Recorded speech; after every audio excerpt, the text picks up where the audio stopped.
Oke, serius. Cerita gembalakanlah domba-dombaku. Karena ini gereja atau Lukas ini disebut dalam Yohanes pasal 21. Setelah Tuhan Yesus bangkit, dia menampakkan diri kepada murid-murid di pantai Tiberias, di sini. Kemudian setelah cerita yang panjang yang saya nanti akan ngomong, Yesus berkata kepada Petrus 3 kali, gembalakanlah domba-dombaku. Yang artinya di gereja Bizantium, kemudian di gereja Katolik hari ini, engkau adalah Paus yang pertama.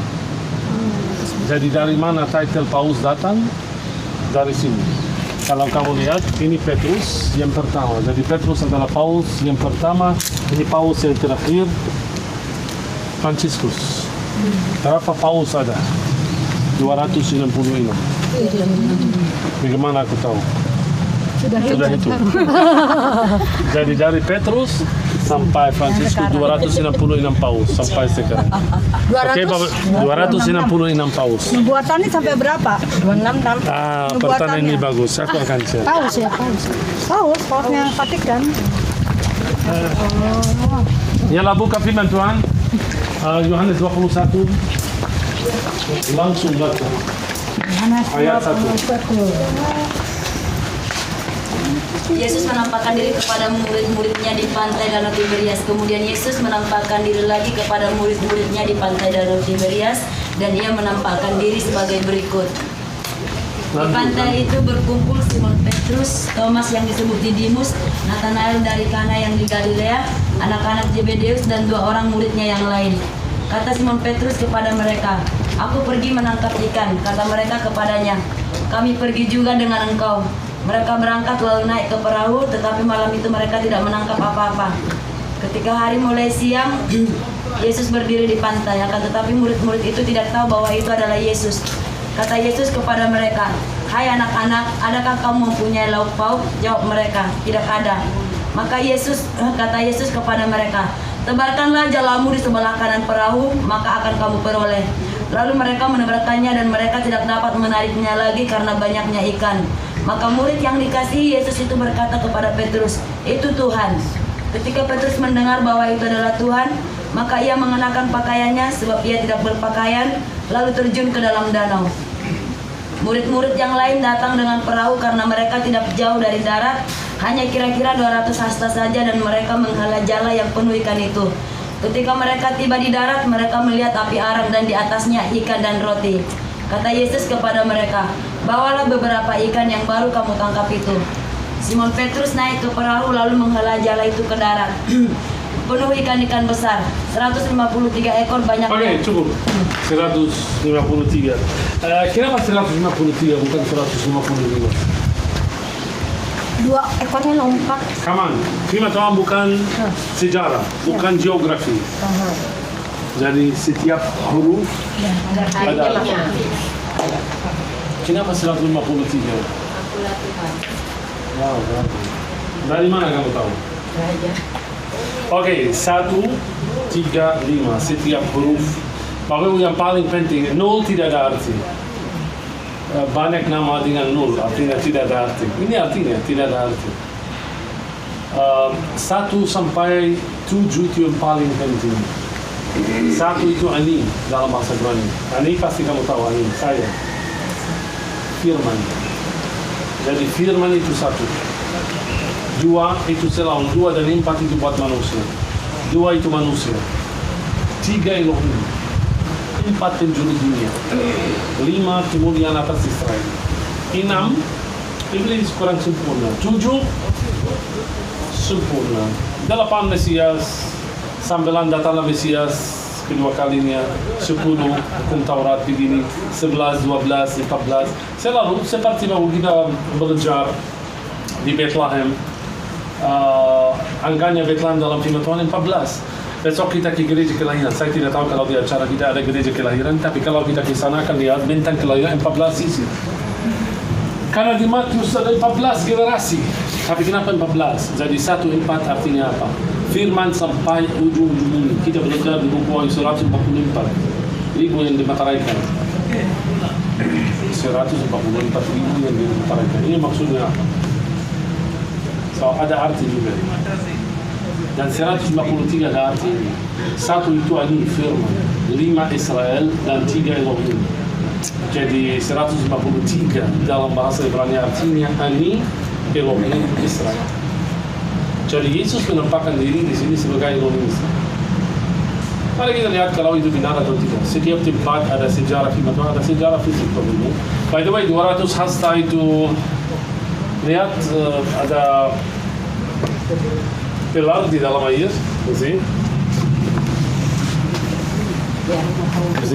itu tempat perahu murid-muridnya. Jadi dipanggil dari lokasinya gereja ini. Dalam gereja ada batu namanya Mensa Christi. Kenapa Mensa Christi? Karena meja Kristus. Yesus undang murid-muridnya 7 murid untuk makan bersama. Dia yang siapkan semua buat mereka bergabung. Sampai dia berkata kepada Petrus 3 kali, dimarakan dan rumah di bawah. Jadi Bapak Ibu, dari batu Mensa Christi Yesus panggil, masih berkabut. Mereka orang ngerti siapa yang panggil. Mereka lupa sama Tuhan. Waktu mereka taat dan percaya, mereka dapat banyak berkat.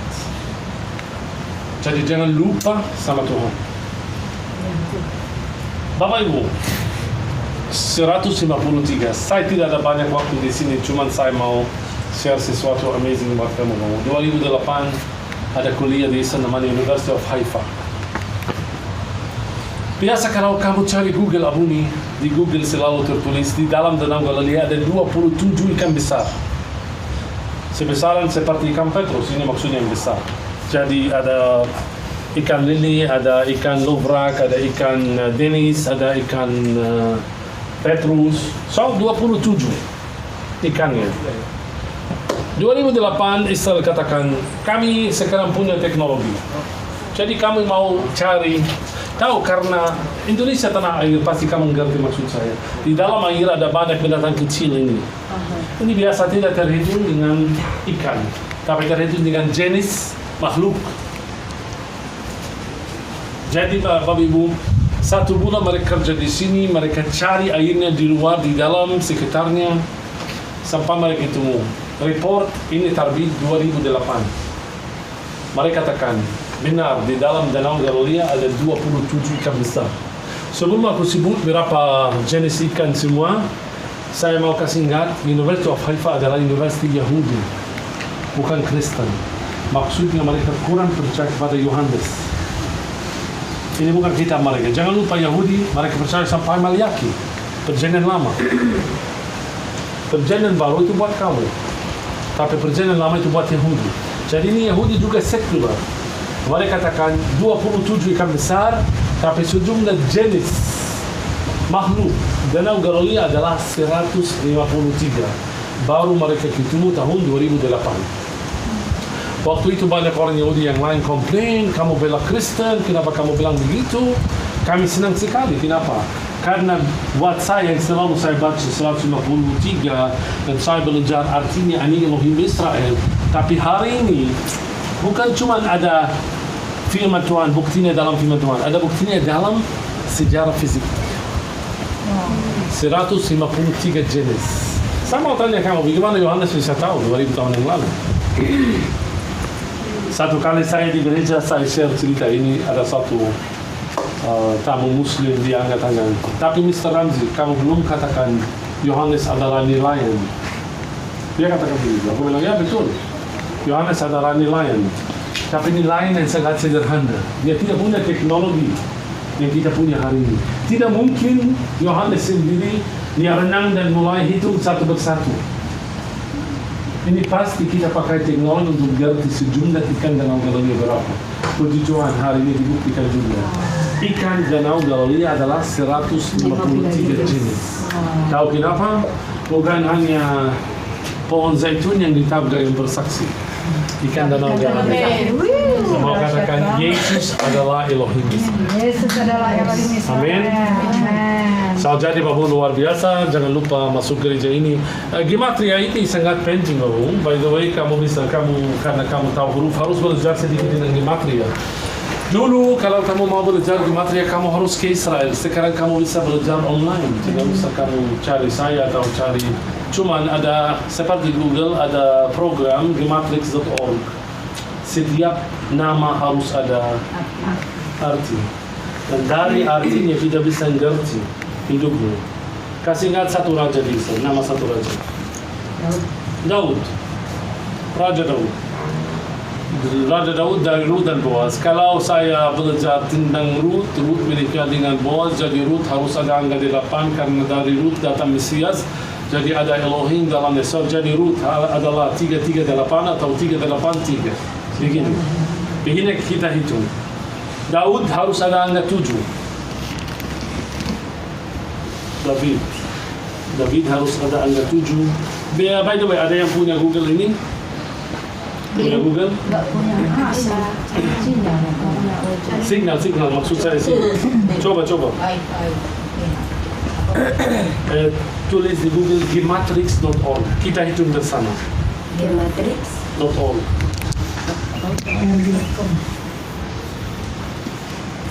Jadi saya ngerti Rut 338 atau 388. Daud harus ada 8 dan harus ada 1 dan harus ada 7. Daud 718. Daud 718, Rut 338. Mari kita cek kalau saya benar atau tidak. Gematrix. Ya, 718 David. Jelas. Siapa? David. 718. Wow, you see David. Cari Rut berapa? 338 atau 383? David berapa? David 718. 718. Karena kenapa? Karena Mesias. Bagaimana kita tahu harus ada 8 dan 7? 8 itu buat Mesias. Ya. Jadi jangan lupa Mesias adalah keturunan. Rut juga harus ada 8. 380. No, Rut. 380. 388. Nah, bukan Rut ini. Ruth. TH. Ruth itu bahasa Ibrani. 388. Jadi Ya, 388. 388.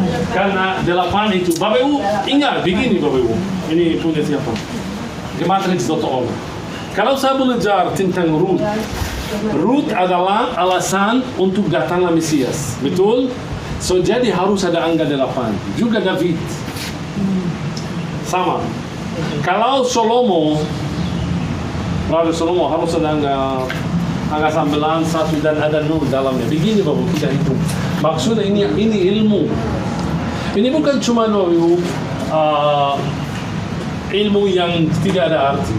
Ini pasti, by the way, Freemason, mereka sangat pintar untuk hitung gematria ini. Yang paling pintar di Israel gematria Abuni adalah bangsa Samaria. Ya ampun, aku kaget. Imam besar Samaria. Saya selalu ketemu dia.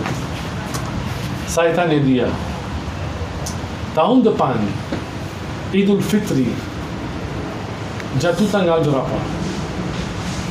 Idul Fitri Islam. Dia mulai hitung begini. Tanggal 27 Maret hari Rabu. Saya cek, wow, benar. Idul Adha tahun 2035 tanggal berapa? Ternyata benar. Mereka bisa hitung gematria. Gematria kamu bisa hitung dan ngerti banyak sesuatu baru. Bapak Ibu, salah satunya nanti kita masih belum buka cerita Masjid Al-Aqsa, betul? Betul? Tempat Bait Suci.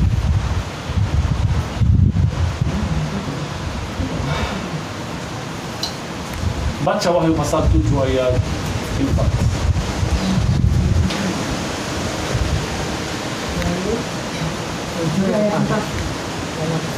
Dan aku mendengar jumlah mereka yang dimeteraikan itu 144.000 yang telah dimeteraikan. Oke, Bapak Ibu. So, saya dengar ini 144.000 yang dimeteraikan dari suku-suku Israel. Betul? 12 suku. Suku apa itu?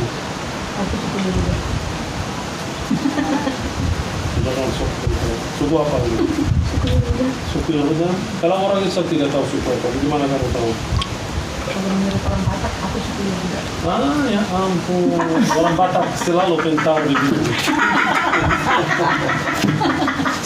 Oh ya. Ada aplikasi memasukkan tanggal lahir. Ada itu loh.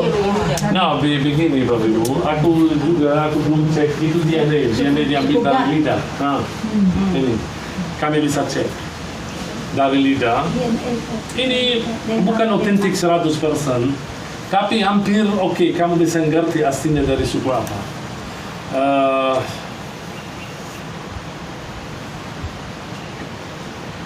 Ya, oke. So, jadi ini cek DNA. Kamu harus cek DNA, bukan ikut bangsa Batak juga campur. Balik menikah dengan Cina, dengan lain, dengan Papua, dengan... Ini tuh dari tanggal lahir. Boleh nggak aku tanya? Di Ambon itu 133 suku marga Israel. Ibu, saya mau selesai cerita ini. Aku tidak percaya. Itu aja.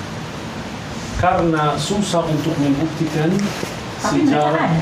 Hah? Pasti ada. Ya kalau susah membuktikan bangsa Israel sendiri, gimana bangsa lain? Nggak susah orang dibawa ke sini kok. Oke, cek DNA, nanti kamu bilang aku suku Udah Yahuda. dicek. Sudah cek? Udah dibawa ke sini. Kamu sudah cek sendiri? Bukan, kita ini baca. Kamu bilang suku Yahuda? Oh enggak, tapi orang... Kamu bisa jadi Mesias nanti. Enggak lah. Tahu suami juga suku Yahuda? Sejarah... Ini suku Yahuda juga? Bukan, begini, kalau saya ya, kita kan keturunannya keturunan Daud. Jadi semuanya ini cuma emosi, kamu emosi. Iya. Itu aja. Iya. Oke. Jadi jangan begini-begini, kita harus tahu Ya, juga. saya lupa gitu tadi loh. saya bilang apa kamu. Saya lupa cerita yang tadi. Hah? DNA. Sebelum DNA. True.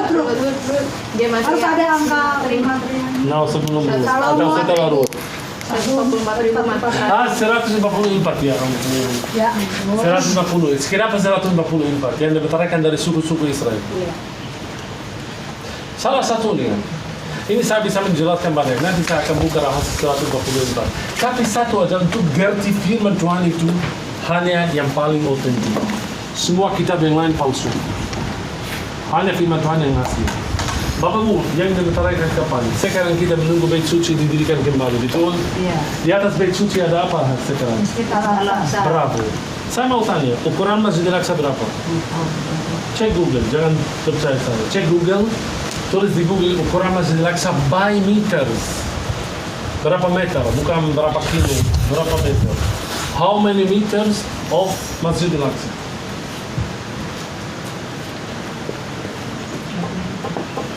Jangan lupa, 12 suku dibatalkan setelah Israel merdeka, setelah Yerusalem kembali dan setelah Bait Suci didirikan kembali. Itu tanda apa? Yang kita belajar tadi. No, bukan kali, aku mau berapa square meter. Hanya kayak saya. 46, 48. Bukan kali. Kurang ngerti tanya kemudian bagaimana. Panjang kali lebar. Hampir 40. Ya, kenapa saya Ya, sini yang saya mau. Berapa meter totalnya, bukan kali berapa. 144. Ini. Rectangle Al-Aqsa Mosque is 144,000. 144,000 meter. Sama 144,000 di Mataraiden. Jadi pasti, tidak mungkin ini biasa Bapak Ibu. Ini Google, ini firman Tuhan. Jangan bilang, oh Google ambil informasi, itu betul Bapak Ibu. By the way, Masjid Al-Aqsa didirikan abad ke-7. Waktu ayat ini tertulis Bapak Ibu, itu 600 tahun sebelum ada masjid namanya Al-Aqsa. Jadi Bapak Ibu hubungan Masjid Al-Aqsa sama akhir zaman. Pasti, Bait Suci yang ketiga. Kalau Bait Suci yang ketiga didirikan, udah selesai, finish. Hampir Tuhan mau datang kembali. Karena cerita rapture itu beda juga. Kita tidak tahu kalau itu. Kami di sini kurang percaya kepada pre-tribulasi. Tidak percaya kepada mid-post. Jadi, Mid-post, aku sendiri percaya itu mid-post. Pertengahan kan? Ya, kamu harus bertemu dengan Antikristus. Ya, jadi tengah-tengah. Waktunya kita sekali, baru tiba kesudahan ini. Firman Tuhan katakan di Matius 21 ayat 20, di Matius 24 ayat 21, orang yang akan tahan sampai terakhir akan diselamatkan. So, bagaimana Tuhan bisa tes iman kamu? Kalau kamu di rapture langsung dia datang. Maksud saya, antikristus harus menampakkan diri. Kamu bela siapa? Dua saksi Tuhan atau antikristus? Iya. Bapak maaf, banyak orang Kristen akan juga ikut antikristus. Nanti, tapi gereja semua bilang sebelumnya pasti diangkat. Gereja Indonesia, jangan bilang gereja semua. Maksud saya gereja Indonesia. Di Indonesia ya, di Indonesia mereka percaya kepada pri. Di sini kami kurang percaya kepada pri, mid post. Kamu percaya apa? Saya ada ayatnya di pertengahan itu 3,5 dan 3,5 itu. Buka 1 Tesalonika pasal 4, itu penting. Ayat 16 dan 17. Sebab pada waktu tanda diberi yaitu apa? Sebab pada waktu tanda diberi, yaitu pada waktu penghulu malaikat berseru dan sangkakala Allah berbunyi, maka Tuhan sendiri akan turun dari surga dan mereka yang mati dalam Kristus akan lebih dahulu bangkit. Sesudah itu kita yang hidup yang masih tinggal akan diangkat bersama-sama dengan Oke, mereka. itu penting sekali. Jadi akan katakan Yesus turun, orang mati Bangkit. diangkat, kami yang hidup, ayat 17, ya kita yang hidup, yang masih tinggal akan apa? Akan diangkat bersama-sama dengan mereka dalam awan menyongsong. So artinya apa ini? Kita ngerti apa? Kita ngerti Tuhan datang dulu baru kita diangkat. Orang yang masih hidup, bukan orang meninggal. Karena orang meninggal, kenapa orang bingung? Karena orang sudah lama dia meninggal. Matius 27 ayat 52-53. Waktu Yesus bangkit, banyak orang mati apa? Bangkit. Waktu Tuhan Yesus bangkit, jadi jangan bingung antara orang mati dan orang yang hidup. Di Indonesia mereka bingung. Ada beda antara orang mati dan orang masih hidup. Ini saya bicara mid post tentang kita sendiri yang masih hidup. Orang yang meninggal pasti diangkat karena sudah lama mereka diangkat. Dan kuburan-kuburan terbuka dan banyak orang kudus yang telah meninggal bangkit, dan sesudah kebangkitan Yesus mereka pun keluar dari kubur lalu masuk ke kota kudus dan menampakkan diri kepada banyak orang. Sebelum mereka terangkat ke atas. So jadi orang mati beda, sudah lama mereka bangkit. Tapi orang yang masih hidup kita harus lihat Kristus dulu, kemudian kita diangkat. Di Indonesia terbalik. Mereka pada waktu Quran hingga ada beberapa pendeta meninggal, mereka katakan, oh, sudah tribulasi, udah diangkat mereka. Come on, jangan, firman Tuhan itu jelas. Orang yang tahan sampai terakhir akan diselamatkan. Karena Tuhan harus tes iman kita sendiri. Waktu antikristus masuk, saya mau lihat bagaimana imanmu sendiri. Ya, sekarang kamu Bapak Ibu, kamu pikir kamu punya iman, kamu nangis. Bapak Ibu, saya sudah katakan Tuhan tidak akan hitung ini semua. Saya mau lihat kamu waktu antikristus masuk, waktu mereka memaksa kamu untuk dapat chip itu. Jadi kamu bagaimana? Waktu hidup kamu ketat sekali. Waktu kamu tidak bisa tahan. Tapi orang yang tahan sampai terakhir akan diselamatkan. Kalau kamu diangkat sekarang, apa artinya? Siapa yang bersaksi? Tidak ada. Dan juga bahwa gambarnya tidak mungkin. Itu seperti Indonesia katakan, saya bangun besok, tidak ada istri. Istri sudah diangkat, aku tidak. Betul? Betul tidak? Itu gambarnya. Seperti besok pagi, ibu, kamu bangun, tidak ada suami. Kamu ada pikiran jelek, dia cari cewek lain. Tapi, no. Tapi ternyata dia terangkat. Tapi bukan Bapak Ibu. Film itu seperti Bollywood, film India. Jadi, orang diangkat. No, kita harus bersaksi tentang semua. Lihat semua, baru kita akan diselamatkan. Ini percaya aku. Kalau percaya kamu seperti gereja Indonesia, terserah Bapak Ibu. Ini bukan kompetisi. Ingat Bapak Ibu, arah kita kepada Kristus. Kamu masih percaya kepada sesuai maksud saya. Seperti yang tadi, saya percaya itu Henokh. Di Indonesia mereka percaya itu Musa, saksi Tuhan.